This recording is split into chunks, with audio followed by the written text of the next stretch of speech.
have you missed us? That's the real question, right? Premier League predictions, game week 1. James and I very, very, very, very excited to be back. James, I'll be honest, I won last year. So there's got to be. You know what is that? It's a bit controversial because we did stop Jack with a decent amount of games to go. And you're only up by a few. And we also changed the scoring midway through, to be fair. But James, I'm still going to claim the win, or at least I'm going to claim the bragging rights just for a little bit. But again, but again, guys, here we are, really happy for the Premier League to be back. James and I, as we were just predicting our games here, we were just talking about how, guys, picking draws is a nightmare. This is a thankless. So hard. But here we go. We'll do the snake order again, so we don't seem like we're copying one another. So we're going to go quick fire. James, welcome back. Who have you got? Burnley? Oh no, go ahead. Just before we start, we get extra point for predicting the right score. Correct result, that's right. An extra point, That's right. So a point for the right result, an extra point for the correct score. James, welcome back. Burnley, Man City, Friday. Hit me.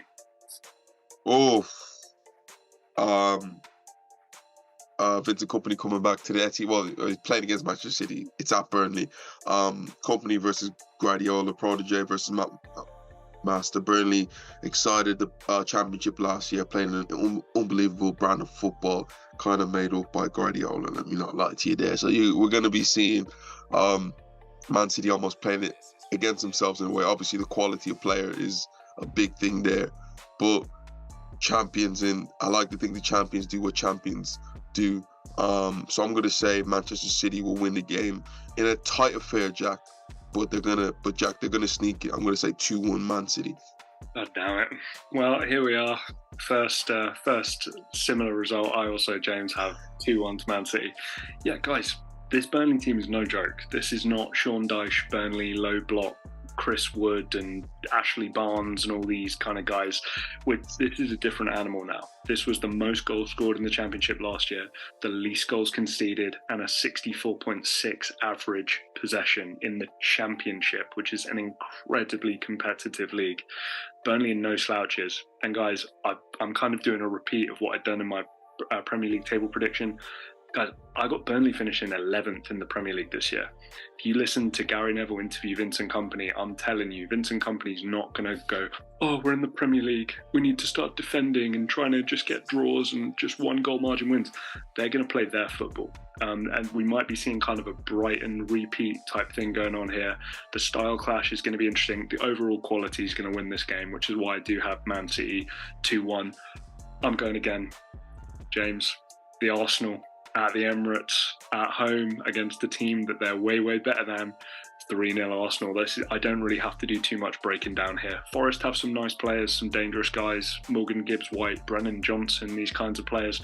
But Arsenal, the stadium's going to be absolutely bouncing. There's a sense of excitement around Arsenal, obviously, amongst the fan base, which, James, they haven't had for probably the best part of 10 years. Some expectation now, and I think especially at home, first game of the season, they're going to deliver 3-0.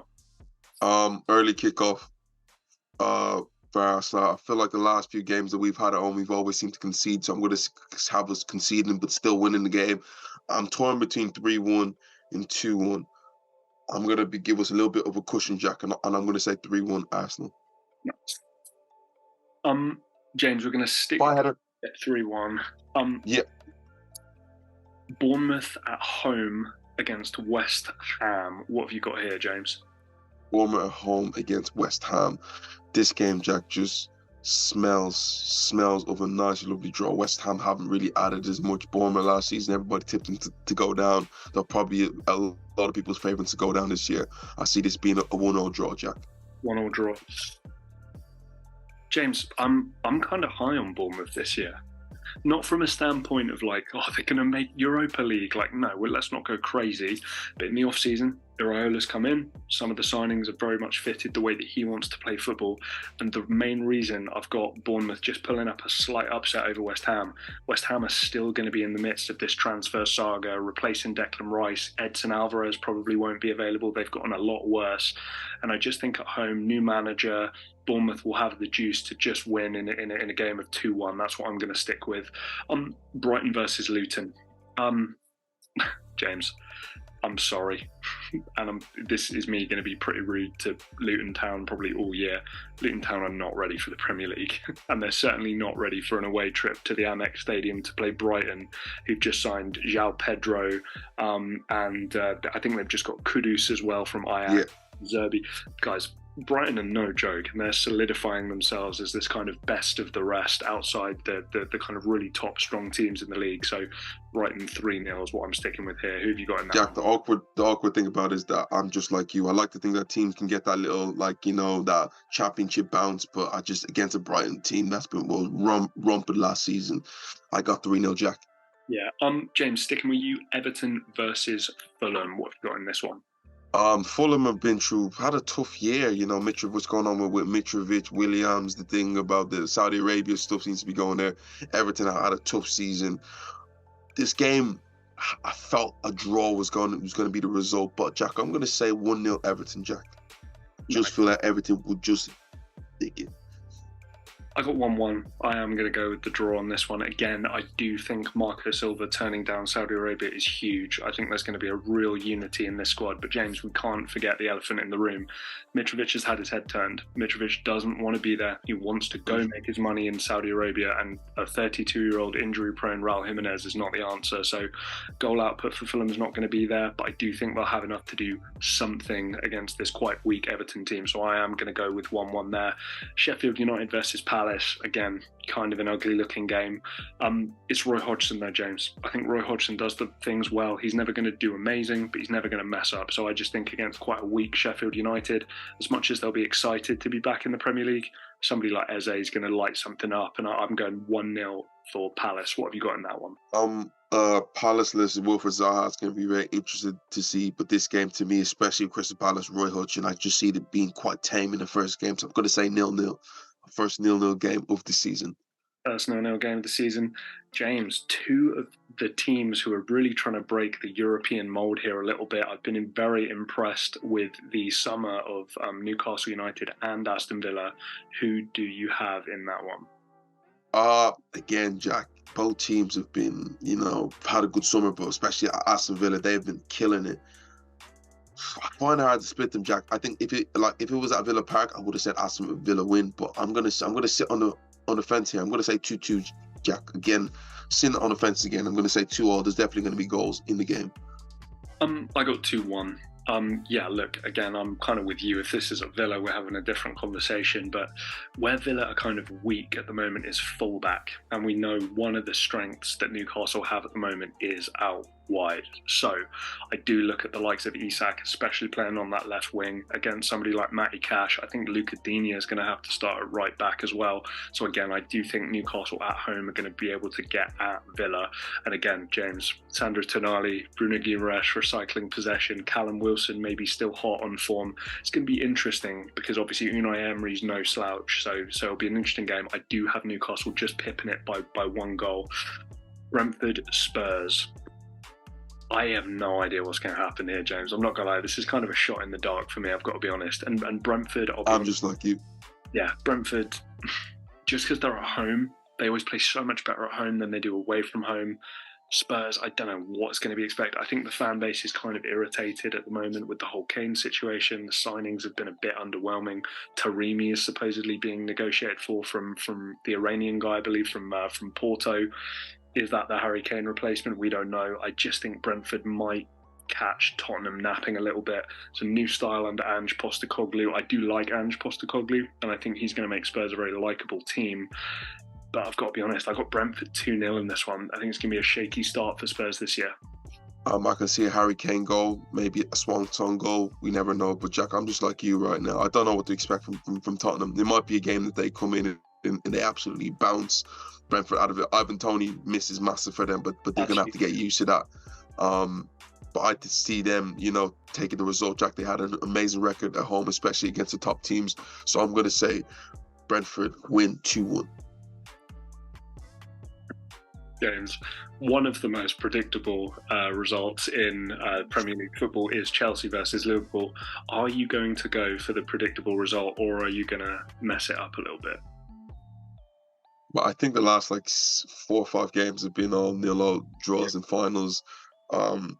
You know, the last 2 games of last season was 0-0. Game season before was both draws. To me, it's going to be a draw. First game of the season. Don't think either team want to mess up here. Will it be a score draw or like will it? I like to think that they'll finally get a goal in there, so I'm going to say 1-0. 1-0, I like it, James. I'm sorry, I'm going chalk on this one. I'm gonna take the 0-0. I'm gonna take Poch not wanting to lose. One of us had to do it, Jack. Yeah, exactly. We're stupid if we don't. Yeah, look, I don't think Poch wants to lose his first game. I think it's going to be a lot about implementing rules of play, and I think there's going to be lots of, hey, I told you to do this when this happened. It's not a preseason game in the respect of the fact that obviously it matters, but I think there's going to be a lot of like little splitting hair things that the coaches are going to be still working through here a little bit, especially Mauricio Pochettino. So I think keeping it tight at the back and, you know, Liverpool being relatively stout defensively is gonna pay off. It'll be 0-0. Go ahead. Another thing I was just going to add: both teams kind of need to find themselves. I think Liverpool is a very, very new look Liverpool team, and Chelsea are very new look. So you're not sure really what you're going to get here. I can just see this being a feeling out game. But James, maybe that means goals too. You know what I mean? Because these are two relatively consistent teams. So. James, final game of the game week, Manchester United at home against Wolverhampton Wanderers, who this off-season, it feels like it's been kind of free-fall. Manchester United, quite positive, things kind of trending in the right direction. I think a really kind of emphatic 3-0 win. Andre Onana clean sheet. Maybe Mason Mount can do something. I think it's all positive. I think Man United will benefit from how poor it's looking for Wolves at the moment. 3-0. I don't know, maybe we're just thinking alike here, but Jack, I totally agree with you there. 3-0, maybe, as long as there's not a misplaced pass, Onana won't get lobbed. But I can see this being a 3-0 game, and I'll tell you also this right now, I can see a Mason Mount goal or assist happening, so everybody would just shut up about that, especially Chelsea fans. But Man United seem to be a little bit of a feel-good factor there. I still think that there needs to be a bit more to come for the team, but 3-0 for this team. Wolves, you know, they've lost a lot of players there. Something that even like their manager is not sure if he wants to be there. And you know, Man United, Old Trafford, first game of the season, the crowd's gonna be bumping. So yeah, I got a Man United 3-0 victory. Guys, we want to see yours in the comments section. Obviously, it's great to be back. Me and James are delighted to be back. As per usual, there are 4 differences across the games, and obviously, even within all of these games, we have different scores on most of them as well. So points are definitely up for grabs for me and James here. We want to see yours down below. Drop a like on the video. Also, we want to see in your comments as well, do you like us doing these predictions? Is there any other stuff that you'd like to see from us? If you're not subscribed, hit subscribe, turn the bell on as well, because every time we do this predictions video, you'll be notified, which will always be good. James, anything else from you, mate? Guys, as Jack said, like, share, and subscribe. You know, especially comment down below. We want to see your predictions. You know, the guys, oh, I know that. No. Put it there before so we can see. Yeah. You know, guys, we'll see you next time.